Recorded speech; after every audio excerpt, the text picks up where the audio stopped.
The night sky above Heaven's palace shimmered with 1,000 stars. White jade towers rose in silent dignity, their roofs outlined by silver moonlight. Amid this grand serenity, a ripple of laughter echoed, light, mischievous, and entirely out of place. In the middle of the courtyard, a young woman darted through the flowers like a small bird set free.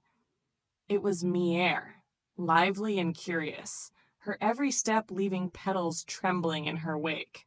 She had only recently entered the celestial realm, and everything here still felt strange, dazzling, and full of temptation. But her carefree running ended with a loud crash. A delicate vase toppled over, shattering into countless fragments. The noise carried across the courtyard, sharp against the silence. From the shadows, a figure approached. Tall, composed, his crimson robe lined with fire-colored embroidery, the unmistakable presence of Shu Feng, the god of war. His golden eyes swept over the mess, then landed on Mier. "Do you have any idea what you just destroyed?" His voice was calm, but the stern edge within made the air grow colder. Mier froze, holding one of the broken pieces in her hand. She bit her lip, blinking innocently. "I was only chasing a firefly. The vase, it got in my way." Shu Feng raised a brow. "A priceless treasure in your way?" "I'll fix it," she said quickly, though she had no idea how. Her stubbornness was almost endearing, but Shu Feng refused to let his expression soften. Before he could reply, a small beast stumbled into the courtyard, a snow-white fox cub, whimpering in pain. Its paw was bleeding, the crimson staining the white fur. Mier gasped and rushed forward. "Oh no, little one, what happened to you?" She cradled the fox gently, her worry genuine. Her hands trembled as she tried to stop the bleeding with a scrap of her sleeve. Shu Feng's gaze flickered. For a moment, the stern god was no longer looking at a clumsy troublemaker, but at a girl whose heart overflowed with compassion. He stepped closer without thinking. "You're doing it wrong," he muttered, kneeling beside her. With swift precision, he wrapped the wound with a strip torn from his own robe.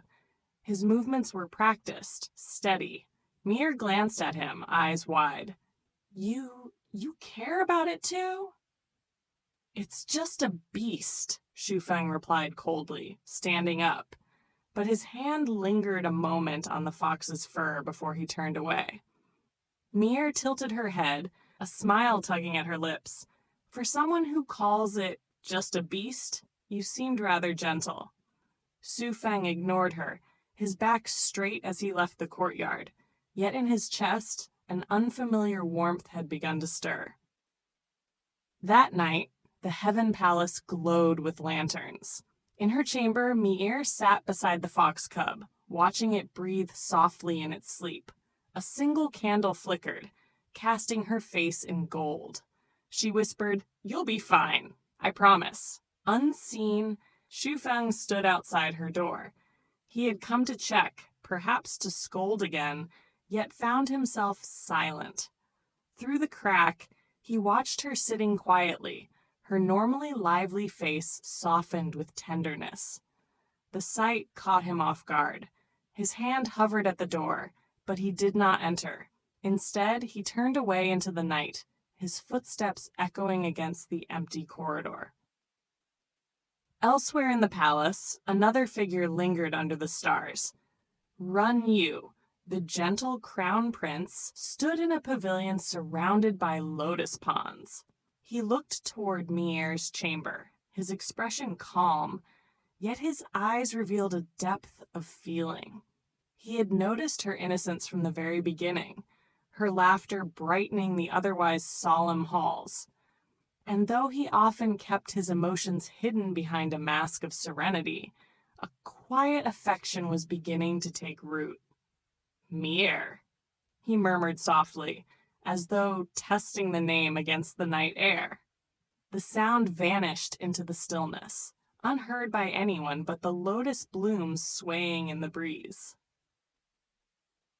Days later came the grand banquet of 10,000 blossoms. Celestial immortals gathered, their robes like clouds, music flowing through the halls. Lanterns illuminated every corner of the Jade Palace, while petals drifted from above, turning the air into a sea of flowers. Mier wandered through the banquet, wide-eyed at the splendor.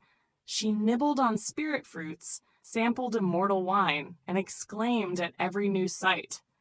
Her unguarded delight drew smiles and whispers. "Who is she?" one fairy asked. "Some mortal-born spirit, taken under protection," another replied. "She seems rather close to the god of war." The whisper carried further than intended. Mier turned just in time to see Shufeng standing nearby. Their eyes met. For a brief instant, the world hushed around them. But before Mier could smile, Shufeng's expression darkened. "You should be more careful with your words," he said sharply, his tone colder than the wine in her cup. Mier blinked in confusion. "I only said you saved me. Was that wrong?" "Some truths are better left unsaid." His gaze swept past her, distant and formal, as though they were strangers. The joy in her chest dimmed. She lowered her head, clutching her cup tightly. The music around her suddenly felt too loud, the lights too bright. Far away, beyond the reach of the banquet's laughter, shadows stirred. In the dark abyss of the demon realm, a figure cloaked in black armor watched through a pool of blood-red water. His name was Luo Sha, a general whose ambition was as boundless as the night. "The Celestials waste time with their feasts," he sneered. "They will not notice when I strike." His eyes glowed with crimson fire as he summoned images of heaven's gates. Soon his plot would unfold, and the fragile balance between realms would be shattered. Back in the celestial gardens, Mier wandered away from the banquet. Her heart still ached from Shufeng's coldness. She sat on the edge of a pond, dipping her fingers into the water, watching ripples spread. "Why does he always push me away?" she whispered to herself. "One moment he's kind, the next as distant as the moon." The surface of the pond shimmered, then darkened. Without warning, a hidden trap opened beneath her, pulling her down into a pit of black mist. Mier gasped, struggling as vines of shadow coiled around her wrists. A sharp cry tore through the night. "Mier!" Shufeng descended in a blaze of golden fire, his sword flashing. With a single strike, he severed the shadows binding her. He caught her in his arms, holding her close as they landed safely on solid ground. Her heartbeat pounded against his chest. She looked up at him, eyes wide. "You came." "Of course I came," he replied, his voice low, almost fierce. For a fleeting moment, the mask of the war gods slipped, revealing the man beneath. Their gazes locked, and the world seemed to still. Yet before more could be said, the remnants of the dark mist dissolved, leaving only silence. Shufeng set her gently down, stepping back as though to rebuild the wall between them. "Be more careful," he said quietly before turning away. Mier reached out, her fingers brushing the air where he had stood. Her lips curved into a faint smile, though her eyes carried unspoken questions. From a distance, Run Yu had seen everything. Hidden behind a flowering tree, he watched as Shufeng carried Mier from the shadows. His hand clenched into a fist, yet his face remained calm, unreadable. The banquet's music drifted faintly to where he stood. But for him, the sound had grown bittersweet. Above them all, the moon shone pale and cold, watching silently as love, longing, and jealousy intertwined.